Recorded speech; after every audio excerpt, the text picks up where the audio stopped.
Hello friends, घटना चक्र हम दृष्टि कर रहे हैं। उसी श्रृंखला में आगे देखते हैं। मोढेरा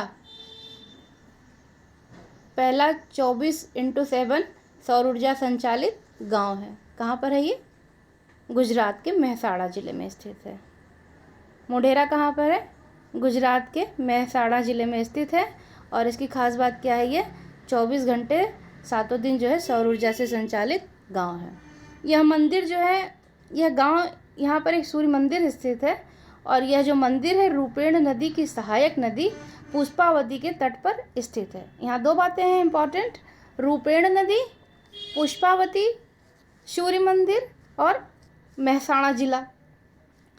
अगर पुष्पावती नदी पूछता है कि कहाँ पर है तो आप बता सकते हो गुजरात में। या ये पूछ सकता है कि जो मोढेरा का मंदिर है वो किस नदी के किनारे है, तो आप बता सकते हैं कि रूपेण नदी की जो सहायक नदी है पुष्पावती के तट पर है। इस मंदिर का निर्माण पूछ सकता है, इतिहास से रिलेटेड, तो 1026-27 ईसा पूर्व में चालुक्य वंश के राजा भीम प्रथम के शासन के दौरान इसका निर्माण किया गया था। तो इतने तथ्य आपको यहाँ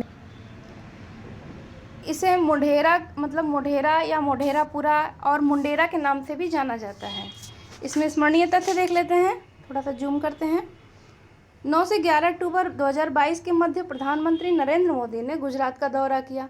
इस यात्रा के दौरान मोढेरा को भारत का पहला 24 घंटे सौर ऊर्जा से संचालित गांव घोषित किया है। ये बहुत इम्पोर्टेंट है।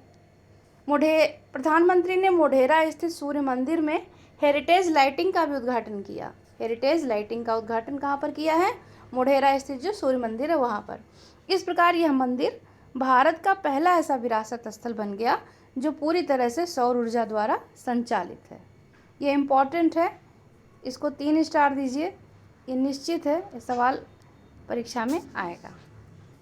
सूर्य मंदिर जो है और पूरे गांव को सौर ऊर्जा के माध्यम से संचालित करने वाली यह अपनी तरह की पहली परियोजना है। इस गांव में भू आधारित 6 मेगावाट क्षमता का एक सौर ऊर्जा संयंत्र स्थापित किया गया है। कितनी क्षमता है उसकी?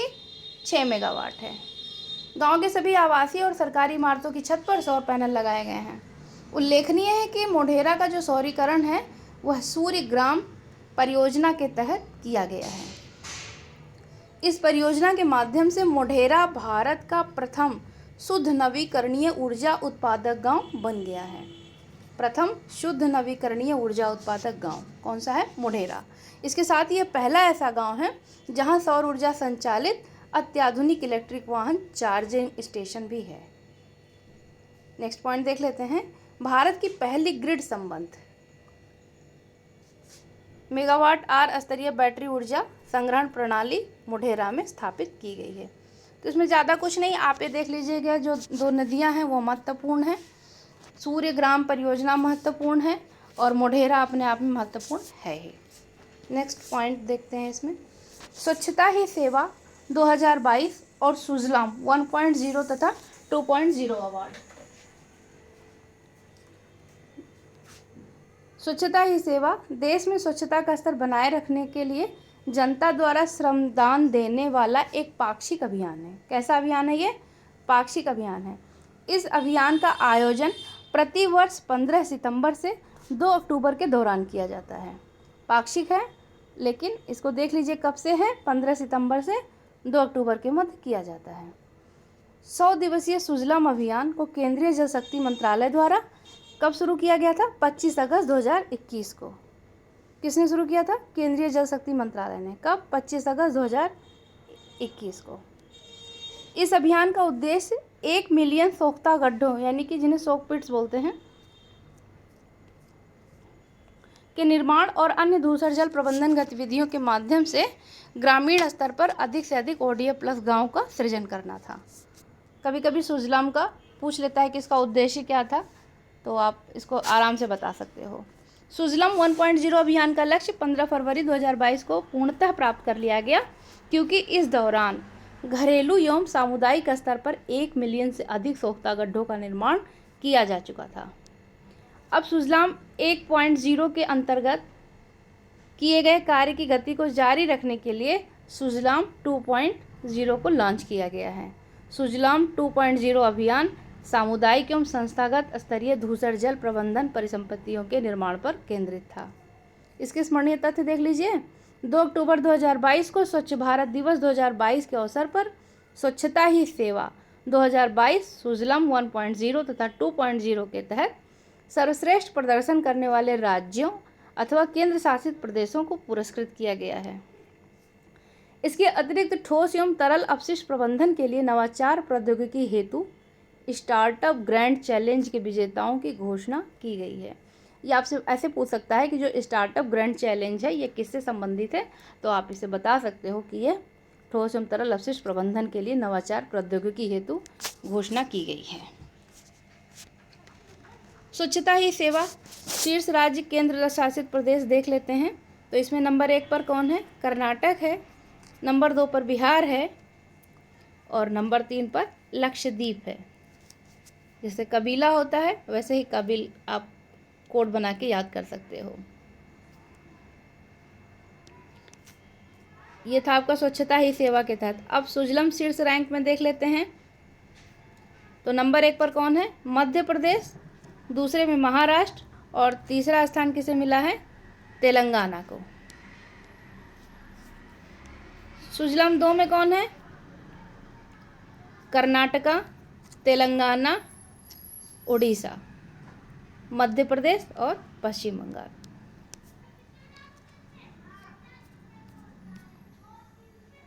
स्टार्टअप ग्रैंड चैलेंज जो अभी बात की गई उसको देख लेते हैं। तो गंदला जल प्रबंधन, इसमें राज्य संघ क्षेत्र कौन सा है? हरियाणा, और एजेंसी का नाम क्या है? जिला परिषद भिवानी। इसे पहला रैंक दिया गया है। जैविक अपशिष्ट प्रबंधन में किसे दिया गया? कर्नाटका को। अग्रिंगेनियम इनोवेशंस प्राइवेट लिमिटेड। नेक्स्ट है Govardhan galvanising organic bio agro resources धन। इसमें कौन कौन है? एक तरफ महाराष्ट्र है और दूसरी तरफ तमिलनाडु है। तो जो महाराष्ट्र उन्हें कार्बन लूप्स प्राइवेट लिमिटेड को दिया गया है और तमिलनाडु में clean energy tech solutions LLP को दिया गया है। सेकंड रैंक है। प्लास्टिक अपशिष्ट प्रबंधन में गुजरात और तमिलनाडु है। तो गुजरात के सल्टेक डिज़ाइन लैब्स प्राइवेट लिमिटेड को फर्स्ट रैंक मिली है, वहीं तमिलनाडु के HV chemical solution private limited को सेकंड। ये बहुत महत्वपूर्ण नहीं है, लेकिन फिर भी कब क्या पूछ ले ये कोई नहीं जानता है।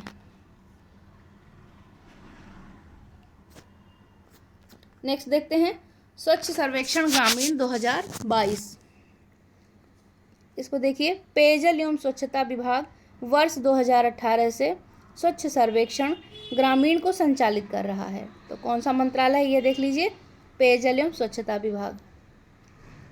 SSG के तहत वर्ष 2018 में 7,000 गाँव, 2019 में 17,200 गाँव और वर्ष 2022 में 17,559 गाँव को आच्छादित किया गया है। SSG 2022 को राज्यों और जिलों के परामर्श से इम्सोस रिसर्च प्राइवेट लिमिटेड द्वारा संचालित किया गया। अब इसके स्मरणीय तथ्य देखते हैं। 2 अक्टूबर 2022 को स्वच्छ भारत दिवस 22 के अवसर पर स्वच्छ सर्वेक्षण ग्रामीण 2022 रिपोर्ट जारी की गई है। यह सर्वेक्षण पेयजल और स्वच्छता विभाग द्वारा पूर्ण किया गया। इस सर्वेक्षण में देश भर के 33 राज्यों और केंद्र शासित प्रदेशों, 3 केंद्र शासित प्रदेश चंडीगढ़, दिल्ली और लक्षद्वीप को छोड़कर, इसे जरूर देख लीजिएगा कौन कौन सा है। चंडीगढ़, दिल्ली और लक्षद्वीप इसमें शामिल नहीं है। के 709 जिलों में करीब 17,559 गाँव को शामिल किया गया है। देश भर के 33 राज्यों में समग्र रैंकिंग में उत्तर प्रदेश का स्थान कौन सा है? 18वां स्थान है और इसका स्कोर क्या है? 694.74। जबकि बिहार का स्थान कौन सा है? 32वां। उत्तर प्रदेश 18वें स्थान पर और बिहार 32वें स्थान पर है।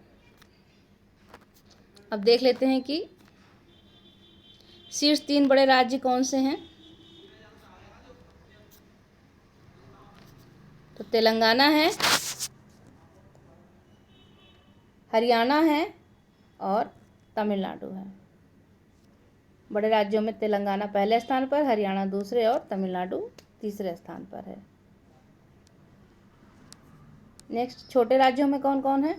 अंडमान निकोबार द्वीप समूह है, दादरा एवं नागर हवेली और दमन दीव है। नेक्स्ट, सिक्किम है। शीर्ष 3 जिले देख लेते हैं। भिवानी हरियाणा का, जगित्याल तेलंगाना का, निजामाबाद भी तेलंगाना का ही है। तेलंगाना के 2 जिले हैं। मोबाइल ऐप एवं वेब पोर्टल के माध्यम से सर्वाधिक भागीदारी करने वाला राज्य कौन सा है? उत्तर प्रदेश। और जिला कौन सा है उत्तर प्रदेश का? कानपुर देहात। स्वच्छ सर्वेक्षण 2022, 1 अक्टूबर 2022 को राष्ट्रपति द्रौपदी मुर्मू ने स्वच्छ सर्वेक्षण 2022 के परिणाम घोषित किए। इसके साथ ही स्वच्छ भारत मिशन शहरी 2.0 की प्रथम वर्षगांठ को मनाया गया है।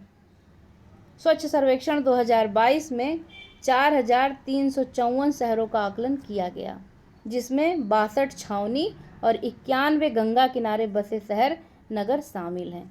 गंगा किनारे कितने हैं? 91 हैं। और छावनी कितनी हैं? 62 हैं। इस प्रकार स्वच्छ सर्वेक्षण का यह 7वां संस्करण विश्व का सबसे बड़ा शहरी स्वच्छता सर्वेक्षण बन गया है। तो इसका संस्करण याद रखिएगा, 7वां संस्करण है। और गंगा किनारे बसे शहर कितने हैं? 91 नगर हैं। स्मरणीय तथ्य देखते हैं। स्वच्छ सर्वेक्षण 2022 में राष्ट्रीय स्तर पर लगातार 6ठी बार इंदौर को भारत का सबसे स्वच्छ शहर घोषित किया गया, समग्र रूप से 1 लाख से अधिक जनसंख्या वाली श्रेणी में। और 10 शहरों की रैंकिंग देखते हैं जहां 1 लाख से अधिक जनसंख्या है। नंबर 1 पर इंदौर, 2 पर सूरत, 3 पर नवी मुंबई और 4 पर विशाखापट्टनम है। 5 पर विजयवाड़ा है, 6 पर भोपाल है, 7 पर तिरुपति, 8 पर मैसूर, 9 पर नई दिल्ली और 10 पर अंबिकापुर छत्तीसगढ़ के। ये 10 हैं, इन्हें देख लीजिए। कभी कभी ऊपर से दूसरा तीसरा पूछ लेता है। शीर्ष 5 शहर जहाँ पर 1 से 10 लाख जनसंख्या वाले हैं उसमें देखिए तो नंबर 1 पर तिरुपति, नंबर 2 पर मैसूर, 3 में नई दिल्ली और 4थे पर अंबिकापुर और 5वें में उत्तर प्रदेश का नोएडा है। इस श्रेणी में ईटानगर को अंतिम स्थान मिला है। इसको ईटानगर, अरुणाचल प्रदेश को।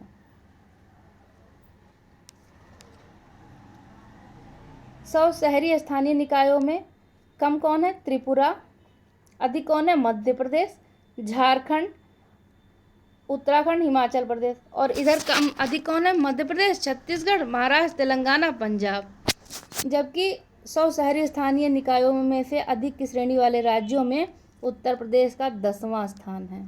उत्तर प्रदेश को ही देख लीजिएगा क्योंकि अपने ही राज्य का पूछेगा अगर पूछना होगा। प्रेरक दौड़ के तहत देख लेते हैं। प्रेरक दौड़ के तहत जो सम्मान है वो 3 शहरों सूरत, इंदौर और नवी मुंबई को दिव्य प्लेटिनम श्रेणी में वर्गीकृत किया गया है। कौन कौन से हैं? सूरत है, इंदौर है और मुंबई है। गोल्ड श्रेणी में कुल 86 शहर शामिल हैं। सिल्वर में 121 शहर हैं, जिसमें ब्रॉन्ज में 38 हैं और कॉपर में 13 शहर हैं। प्रेरक दौड़ सम्मान के तहत गोल्ड या अनुपम श्रेणी में उत्तर प्रदेश के गौतम बुद्ध नगर को शामिल किया गया है। याद रखिएगा, प्रेरक दौड़ सम्मान में जो गोल्ड श्रेणी है उसमें गौतम बुद्ध नगर को शामिल किया गया है। इसके अतिरिक्त सिल्वर श्रेणी में 2 शहर हैं। कौन कौन से? मथुरा और अमरोहा शामिल है। इंदौर ने भारत के पहले 7 स्टार कचरा मुक्त शहर के रूप में उभरकर अपनी स्थिति को मजबूत किया है, जबकि 6 शहरों ने यथा सूरत, भोपाल, मैसूर, नवी मुंबई, विशाखापट्टनम और तिरुपति को 5 स्टार कचरा मुक्त शहरों के रूप में प्रमाणित किया गया है। इंदौर को 7 स्टार है और बाकी 6 शहरों को 5 स्टार दिया गया है। कचरा मुक्त शहरों की स्टार रेटिंग प्रोटोकॉल के तहत गाजियाबाद और लखनऊ को 3 स्टार दिए गए हैं। गाजियाबाद और लखनऊ को 3 स्टार वाले शहरों में प्रमाणित किया गया। तिरुपति आंध्र प्रदेश को सफाई मित्र सुरक्षा चुनौती में सर्वश्रेष्ठ शहर का पुरस्कार मिला है। सफाई मित्र सुरक्षा चुनौती कहाँ पर? अब इसमें शीर्ष 5 गंगानगर देख लेते हैं। 1 लाख से कम जनसंख्या में कौन है? बिजनौर, कन्नौज, गढ़मुक्तेश्वर, सुल्तानगंज और कर्णप्रयाग।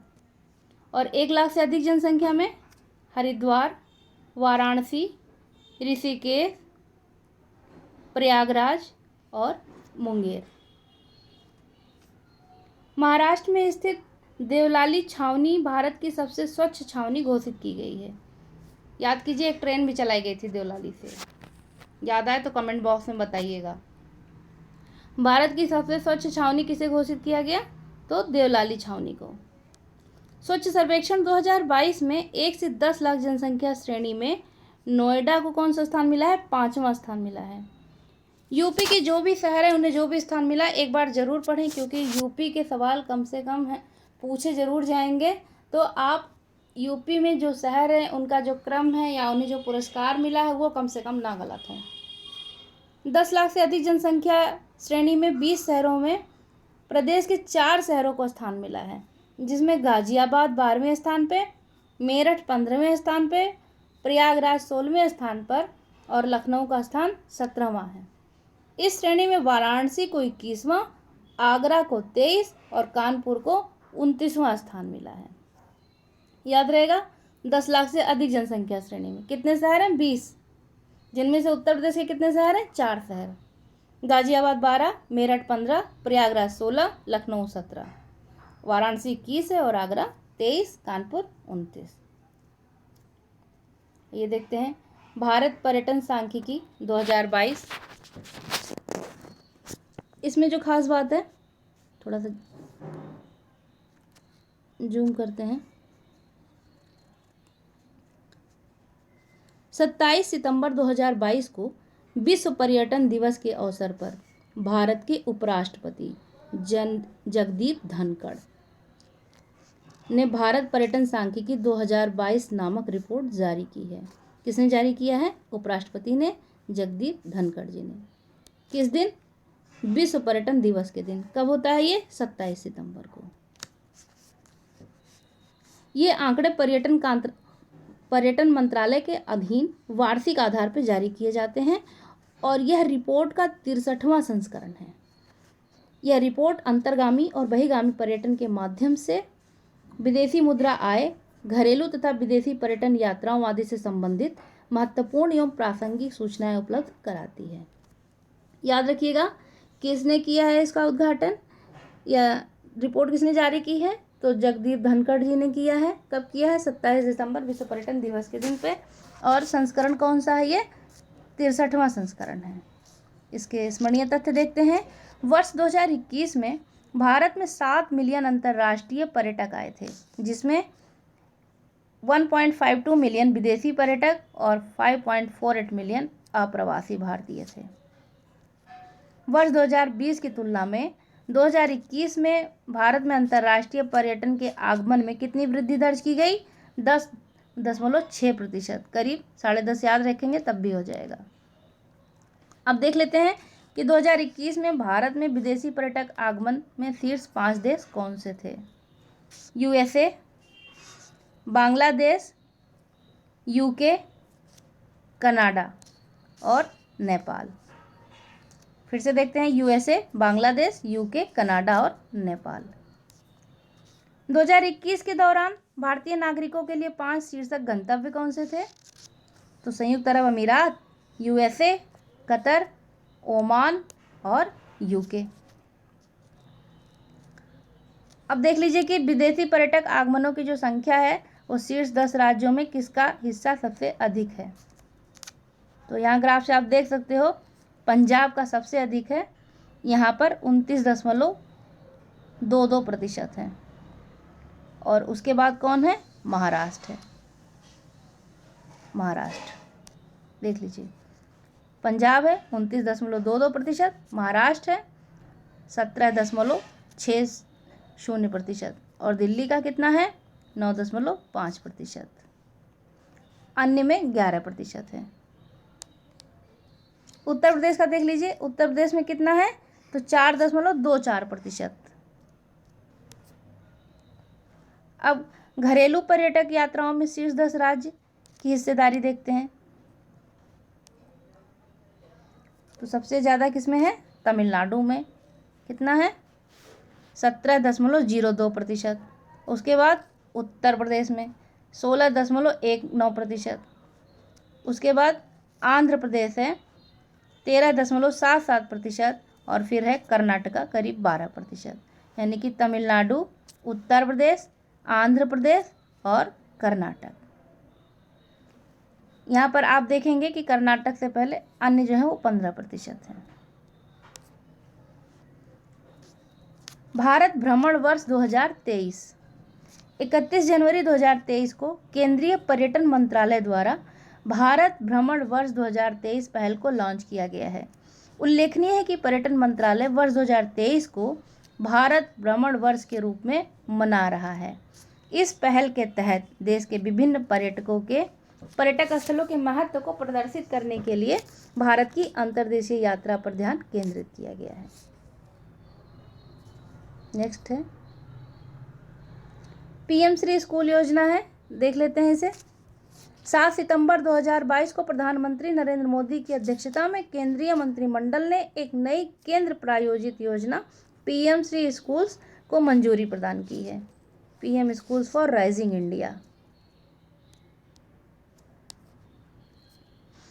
इस योजना का कार्यान्वयन 5 वर्षों की अवधि यानी कि 2023 से 2026-27 के दौरान किया जाना प्रस्तावित है। फिर से देखिए, 5 वर्षों की अवधि 2022-23 से 2026-27 तक। पीएम श्री स्कूल छात्रों को संज्ञानात्मक विकास के लिए गुणवत्तापूर्ण शिक्षण प्रदान करेगा। इसके साथ ही 21वीं सदी के लिए महत्वपूर्ण कौशल से युक्त, समग्र और पूर्ण विकसित व्यक्तियों का निर्माण और उनका पोषण करने का प्रयास करेंगे। इसमें स्मरणीय तथ्य देख लेते हैं। पीएम श्री स्कूल्स देश भर में करीब 14,500 से अधिक स्कूलों के विकास के लिए एक नई योजना है। इसके तहत केंद्र सरकार, राज्य या केंद्र शासित प्रदेश सरकार, स्थानीय निकायों द्वारा प्रतिबंधित कुछ चयनित मौजूदा स्कूलों को सुदृढ़ बनाया जाएगा। ये स्कूल आदर्श या नमूना स्कूलों के रूप में कार्य करेंगे और राष्ट्रीय शिक्षा नीति 2020 के सभी घटकों को प्रदर्शित करेंगे। साथ ही अपने निकटवर्ती अन्य स्कूलों को मार्गदर्शन और परामर्श देंगे। पीएम श्री स्कूलों को ग्रीन स्कूल के रूप में विकसित किया जाएगा। इसके तहत पर्यावरण अनुकूलन पहलुओं जैसे सौर पैनलों, एलईडी लाइट्स, प्राकृतिक खेती युक्त पोषण वाटिका, अपशिष्ट प्रबंधन इत्यादि को शामिल किया जाएगा। एक स्कूल गुणवत्ता आकलन फ्रेमवर्क का विकास किया जाएगा, जिसमें परिणामों के मापन के लिए प्रदर्शन संकेतकों का भी उल्लेख होगा। पीएम श्री स्कूल को समग्र शिक्षा केवीएस यानी कि केंद्रीय विद्यालय संगठन और एनवीएस नवोदय विद्यालय समिति के उपलब्ध मौजूदा प्रशासनिक ढांचे के माध्यम से लागू किया जाएगा।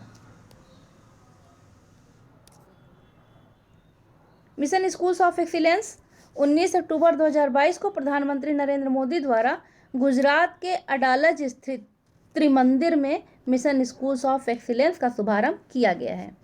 इस मिशन का उद्देश्य गुजरात में शिक्षा के बुनियादी ढांचे को सुदृढ़ बनाना है।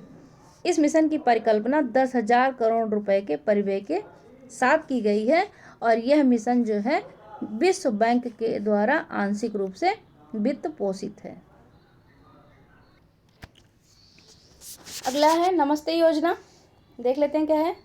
हाथ से मैला उठाने वाले कर्मियों के नियोजन का प्रतिषेध और उनका पुनर्वास अधिनियम 2013 6 दिसंबर 2013 से प्रभावी है।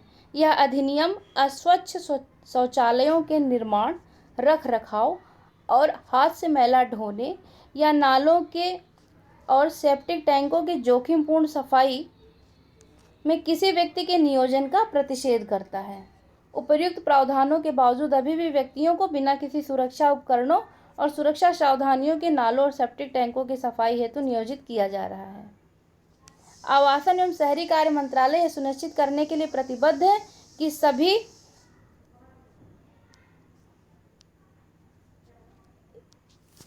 सभी भारतीय शहर मार्च 2024 तक, कब तक? 2024 तक स्वयं को सफाई मित्र सुरक्षित घोषित करेंगे।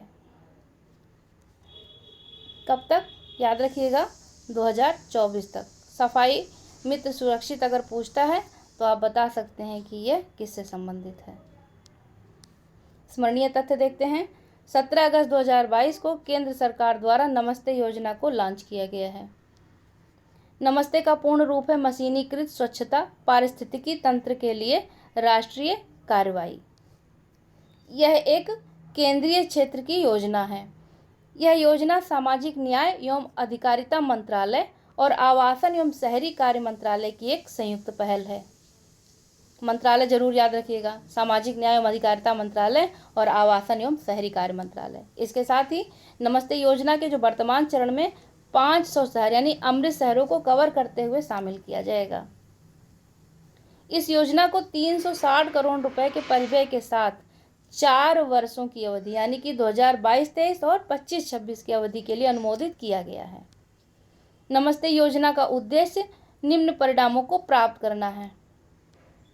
पहला है, भारत में स्वच्छता कार्य के कारण किसी की मौत न होना, स्वच्छता संबंधी सभी कार्य कुशल श्रमिकों द्वारा संपादित किया जाना, किसी भी सफाई कर्मचारी का मानव मल पदार्थ से सीधे संपर्क में नहीं आना, स्वच्छता कर्मचारियों को स्वयं सहायता समूहों में एकत्र करना और उन्हें स्वच्छता उद्यम चलाने का अधिकार प्रदान करना, सभी सीवर एवं सेप्टिक टैंक कर्मचारियों की पहुंच वैकल्पिक आजीविका तक होना।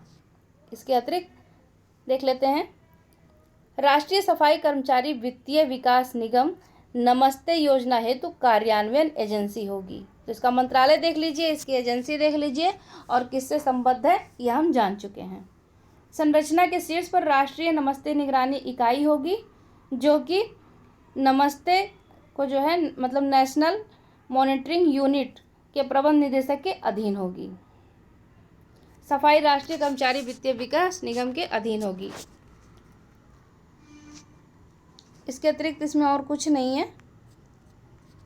आगे देखते हैं, मंडला पहला कार्यात्मक रूप से साक्षर जिला। यूनेस्को के अनुसार कार्यात्मक साक्षरता किसी व्यक्ति की उन सभी गतिविधियों में संलग्न होने की क्षमता को संदर्भित करती है जिसमें उसके समूह और समुदाय के प्रभावी रूप से कार्य करने के लिए साक्षरता की आवश्यकता होती है और उसे अपने तथा अपने समुदाय के विकास के लिए पढ़ने, लिखने और गणना का उपयोग जारी रखने में सक्षम बनाती है। अब इसके स्मरणीय तथ्य देख लेते हैं। 15 अगस्त 2022 को मध्य प्रदेश का आदिवासी बहुल जिला कौन है? मंडला कार्यात्मक रूप से पूर्ण साक्षर जिला घोषित किया गया है। ध्यातव्य है कि इस उपलब्धि के साथ मंडला भारत का पहला कार्यात्मक रूप से साक्षर जिला बन गया है।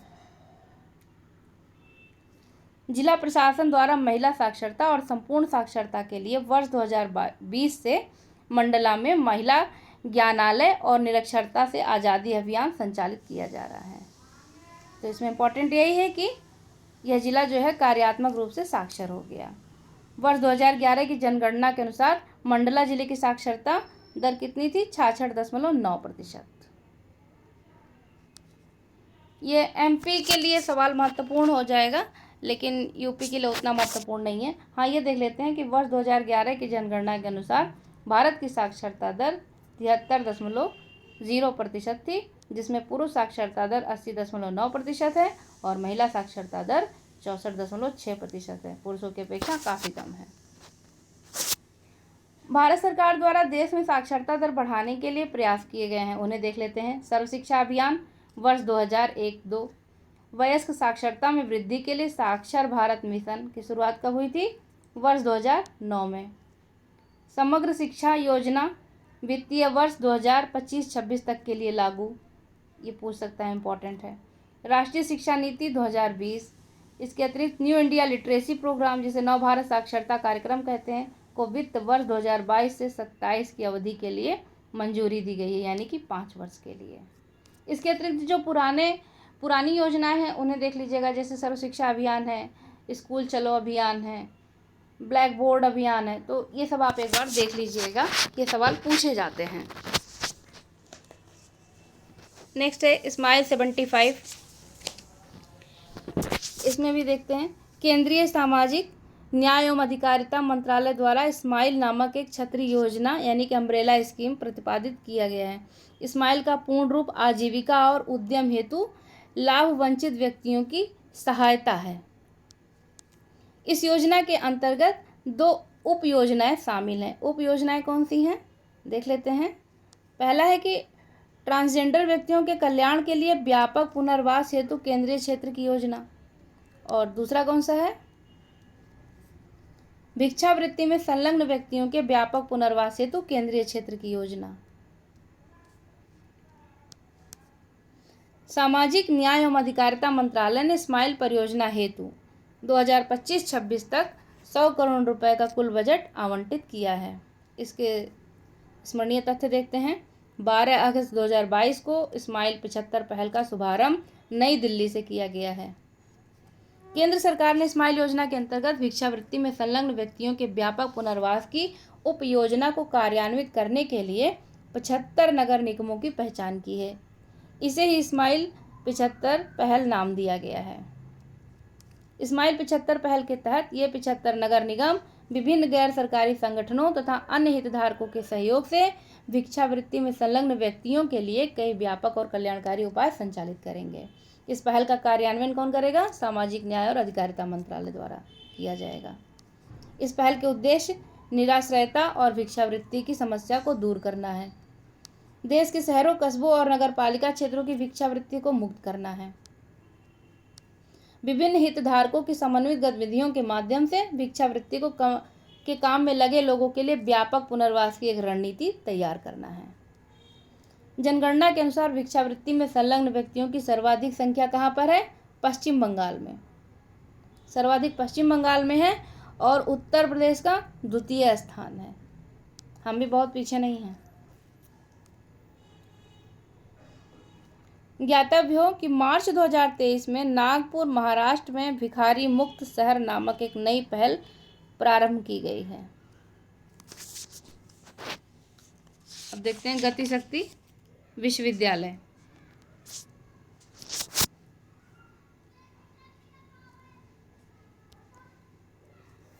गतिशक्ति विश्वविद्यालय वर्तमान में देश के परिवहन क्षेत्र में हो रहे बदलाव, एक ज्ञान भंडार के निर्माण, अनुसंधान कार्य के संचालन, सर्वोत्तम कार्यप्रणाली को तैयार करने, कौशल विकास को सुनिश्चित करने, क्षमता निर्माण की दिशा में कार्य करने और परिवहन क्षेत्र के विकास को सुगम बनाने हेतु एक संस्थान के निर्माण की मांग करते हैं। इसी परिप्रेक्ष्य में गतिशक्ति विश्वविद्यालय नामक एक विश्व स्तरीय, बहुविषयक, बहुआयामी और भविष्योन्मुखी संस्थान की परिकल्पना की गई। इसके स्मरणीय तथ्य देखते हैं। 8 अगस्त 2022 को राज्यसभा द्वारा केंद्रीय विश्वविद्यालय विधेयक 2022 पारित कर दिया गया। ध्यातव्य है कि यह विधेयक लोकसभा द्वारा 3 अगस्त को पारित किया गया था। 16 अगस्त 2022 को राष्ट्रपति की सहमति प्राप्त करने के पश्चात यह विधेयक अधिनियमित हो गया है। यह अधिनियम भारत में एक नए केंद्रीय विश्वविद्यालय गतिशक्ति विश्वविद्यालय की स्थापना का प्रावधान करता है। गतिशक्ति विश्वविद्यालय की स्थापना से सामरिक रूप से महत्वपूर्ण और विस्तार कर रहे परिवहन क्षेत्र में प्रशिक्षित प्रतिभा की आवश्यकता की पूर्ति होगी। वर्ष 2022 में यह अधिनियम केंद्रीय विश्वविद्यालय अधिनियम 2009 को संशोधित करता है। वर्ष 2022 के अधिनियम के माध्यम से राष्ट्रीय रेल और परिवहन संस्थान बड़ोदरा को गतिशक्ति विश्वविद्यालय में परिवर्तित किए जाने का प्रावधान किया गया। यानी कि गतिशक्ति विश्वविद्यालय कहाँ है, बड़ोदरा, गुजरात में। उल्लेखनीय है कि राष्ट्रीय रेल एवं परिवहन संस्थान वर्ष 2018 में स्थापित एक डीम्ड विश्वविद्यालय है।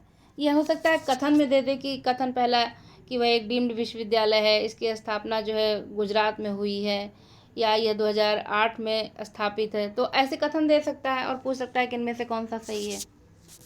नेक्स्ट है, इसी का अगला पॉइंट है, दिसंबर 2022 में national rail and transport institute को केंद्रीय विश्वविद्यालय के रूप में परिवर्तित कर उसका पुनः नामकरण गतिशक्ति विश्वविद्यालय के रूप में किया गया।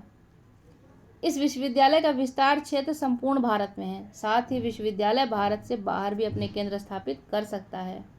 गतिशक्ति विश्वविद्यालय केंद्र सरकार द्वारा रेल मंत्रालय के माध्यम से प्रायोजित और निबंधित है। एक चीज़ और देख लीजिए, यह परिवहन संबंधित शिक्षा, बहुविषयक अनुसंधान तथा प्रशिक्षण पर केंद्रित भारत का पहला विश्वविद्यालय है। नेक्स्ट देखते हैं टॉपिक है जगदीप धनखड़ भारत के नए उपराष्ट्रपति हैं। 6 अगस्त 2022 को 16वें उपराष्ट्रपति चुनाव संपन्न हुए हैं। कौन सा है ये? 16वें उपराष्ट्रपति निर्वाचन हेतु निर्वाचक मंडल में शामिल सदस्य देख लेते हैं। राज्यसभा के 233 निर्वाचित सदस्य, राज्यसभा के 12 मनोनीत सदस्य, लोकसभा के 543 निर्वाचित सदस्य और दोनों सदनों को मिलाकर बने निर्वाचक मंडल में शामिल कुल सदस्य 788 थे। कुल सदस्य जरूर देख लीजिए, बीपीएससी में जो है यही पूछा था कि कितने सदस्य थे, सदस्यों की संख्या पूछा है। स्मरणीय तथ्य देखते हैं। 16वें उपराष्ट्रपति चुनाव में जगदीप धनखड़ को विजयी घोषित किया गया। जगदीप धनखड़ भारत के 14वें व्यक्ति के रूप में उपराष्ट्रपति चुने गए हैं। इनका क्रम जरूर याद रखिएगा।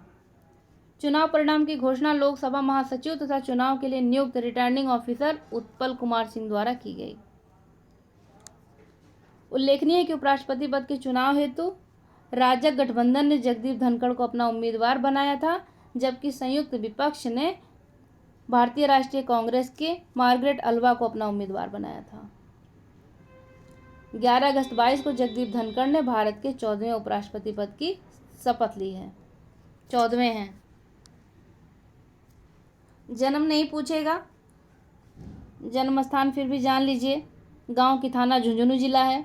वर्ष 1989 में झुंझुनू लोकसभा सीट के 9वीं लोकसभा के चुनाव जीते थे। 1990 में केंद्रीय संसदीय कार्य राज्य मंत्री बने। और जो इम्पोर्टेंट है ये देख लीजिए कि वर्ष 2022 में उपराष्ट्रपति चुनाव के पूर्व वो पश्चिम बंगाल के राज्यपाल थे। इस पद पर उन्होंने 30 जुलाई 2019 और 18 जुलाई 2022 तक कार्य किया। और कुछ इसमें खास इम्पोर्टेंट नहीं है। नेक्स्ट देखते हैं बुरहानपुर पहला हर घर जल प्रमाणित जिला। ये इम्पोर्टेंट है।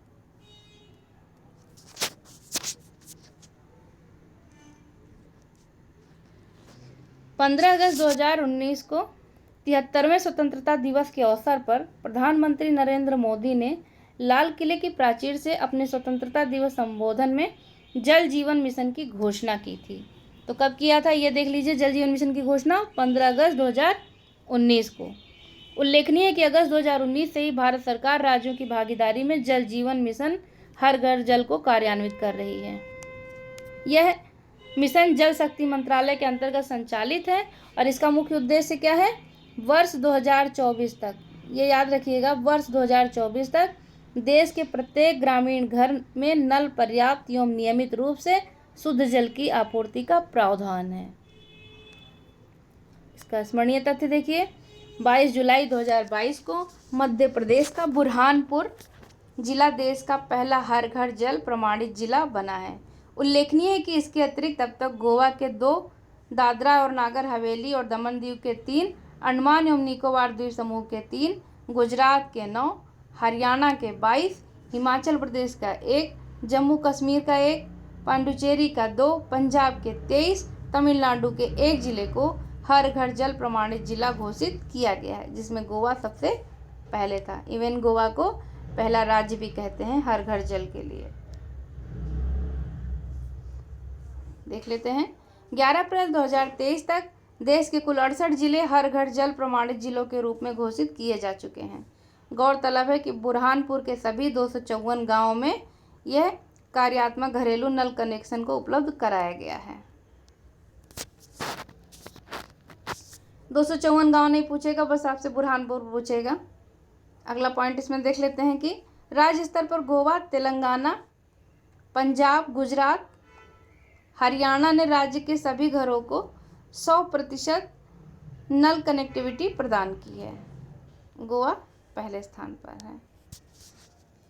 वहीं केंद्र शासित प्रदेश में कौन कौन है? पुदुचेरी, अंडमान निकोबार द्वीप समूह, दादरा नागर हवेली और दमन दीव के सभी घरों में 100% नल कनेक्टिविटी प्रदान की गई है। और अब तक उत्तर प्रदेश के 37.35% घरों को जलापूर्ति हेतु नल कनेक्टिविटी प्रदान की जा चुकी है। उत्तर प्रदेश में कितनी है? 37.35। देखिए यहाँ पर बॉक्स में दिया भी है कि गोवा पहला हर घर जल प्रमाणित राज्य, 18 अगस्त 2022 को इसे पहला हर घर जल प्रमाणित राज्य घोषित किया गया। इसके साथ ही दादरा यमुनागर हवेली और दमन दीव को पहला हर घर जल प्रमाणित केंद्र शासित प्रदेश घोषित किया गया था। इस पे स्टार है, देख लीजिएगा, हो सकता है कि दादर और नागर हवेली ही पूछ ले। गोवा एवं दादर यमुनागर हवेली और दमन दीव के सभी जिलों, ब्लॉकों, पंचायतों, गांव आदि में नल के पानी की आपूर्ति 100% की जा चुकी है। नेक्स्ट देखते हैं भारत नवाचार सूचकांक 2021। नीति आयोग ने अक्टूबर 2019 में भारत नवाचार सूचकांक के प्रथम संस्करण को लॉन्च किया था।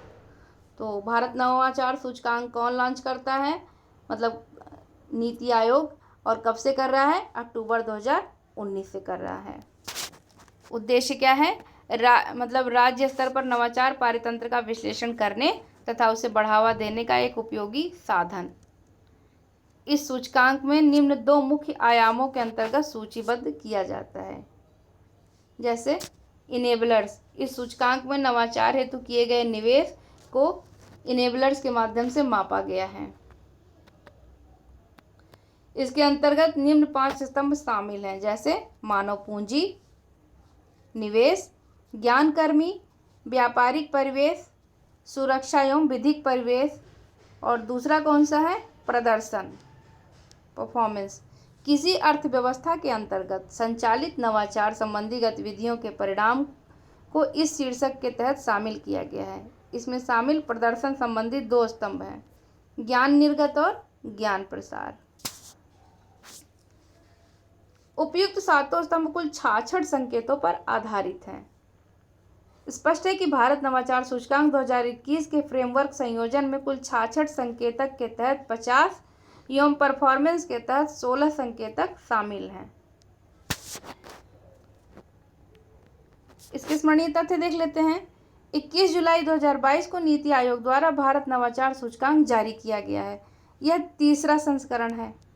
इस रिपोर्ट को तैयार करने में गुरुग्राम स्थित इंस्टीट्यूट फॉर कॉम्पिटिटिवनेस ज्ञान भागीदार के रूप में शामिल रहा। इस सूचकांक में भारत के सभी 28 राज्यों तथा 8 केंद्र शासित प्रदेशों को शामिल किया गया और राज्यों और केंद्र शासित प्रदेशों को पुनः 3 श्रेणियों में विभक्त किया गया। वो श्रेणी कौन कौन से हैं, बड़े राज्य, उत्तर पूर्वी एवं पहाड़ी राज्य, और केंद्र शासित प्रदेश एवं शहरी राज्य। गोवा को एक राज्य होने के बावजूद उसके छोटे आकार के कारण केंद्र शासित प्रदेश एवं शहरी राज्यों की श्रेणी में वर्गीकृत किया गया, जबकि बड़े राज्यों में कर्नाटक, जिसका स्कोर 18.1 है, प्रथम स्थान पर तथा छत्तीसगढ़ अंतिम स्थान पर रहा। उत्तर पूर्वी राज्यों में नवाचार के संदर्भ में मणिपुर का प्रदर्शन सर्वश्रेष्ठ रहा, प्रथम स्थान पे, जबकि वहीं नागालैंड अंतिम स्थान पर था। केंद्र शासित प्रदेश और शहरी राज्यों की श्रेणी में चंडीगढ़ को प्रथम स्थान और लद्दाख को अंतिम स्थान प्राप्त हुआ है। भारत नवाचार सूचकांक में बड़े राज्य देख लेते हैं। बड़े राज्य को पूछता भी है, कर्नाटक, तेलंगाना, हरियाणा, महाराष्ट्र और तमिलनाडु।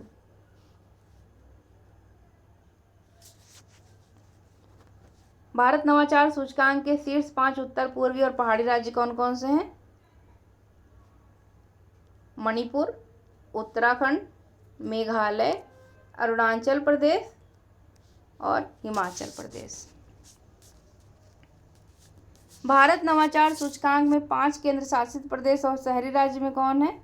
तो नंबर 1 पे चंडीगढ़, दिल्ली, अंडमान निकोबार द्वीप समूह, पांडिचेरी और गोवा।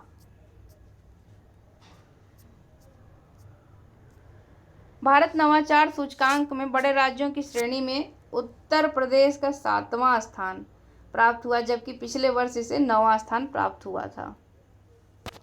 इस प्रकार इनेबलर्स घटक के संदर्भ में बड़े राज्यों में उत्तर प्रदेश को 11वां स्थान प्राप्त हुआ है, जबकि प्रदर्शन घटक में 5वां स्थान है।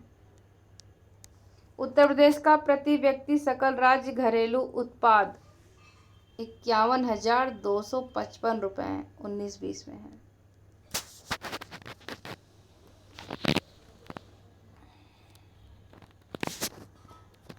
नेक्स्ट देखते हैं बुंदेलखंड एक्सप्रेसवे।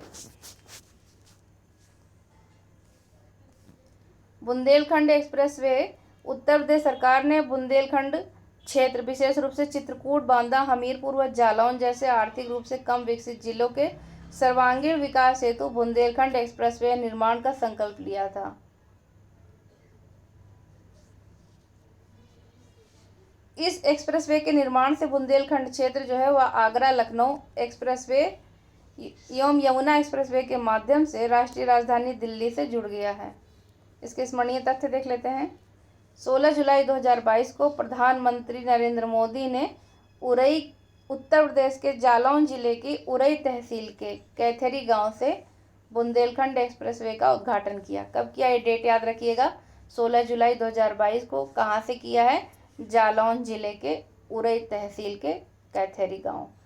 हो सकता है कैथेरी ना पूछे, लेकिन जालौन और 16 जुलाई जरूर याद रखें। विदित हो कि प्रधानमंत्री द्वारा 29 फरवरी 2020 को इस एक्सप्रेसवे का शिलान्यास किया गया था। शिलान्यास कब किया था, 29 फरवरी 2020 को। इस एक्सप्रेसवे का निर्माण उत्तर प्रदेश एक्सप्रेसवे औद्योगिक विकास प्राधिकरण यानी यूपीडा द्वारा किया गया। इसकी कुल लंबाई याद रखिएगा 296.070 किलोमीटर है। गौरतलब है कि इस 4 लेन वाले एक्सप्रेसवे का निर्माण लगभग, पूंजी नहीं पूछेगा लेकिन जान लीजिए, 14,850 करोड़ रुपए की लागत से किया जा रहा है। भविष्य में इसे 6 लेन तक विस्तारित किया जा सकता है। इसका प्रारंभ स्थान जनपद चित्रकूट में राष्ट्रीय राजमार्ग 35 पर भरतकूप के निकट एवं समाप्ति इसकी जनपद इटावा के ग्राम कुदरैल के निकट है। यह एक्सप्रेसवे 7 जिलों से गुजरेगा। वो 7 जिले जरूर देख लें, चित्रकूट, बांदा, महोबा, हमीरपुर, जालौन, औरैया और इटावा है।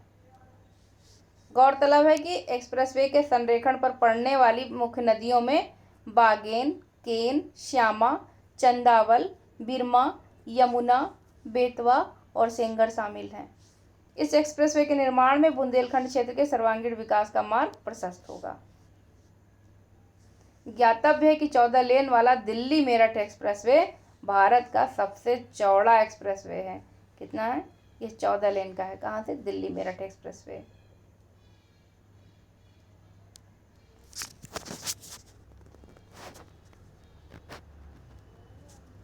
शेष अगले भाग में देखेंगे।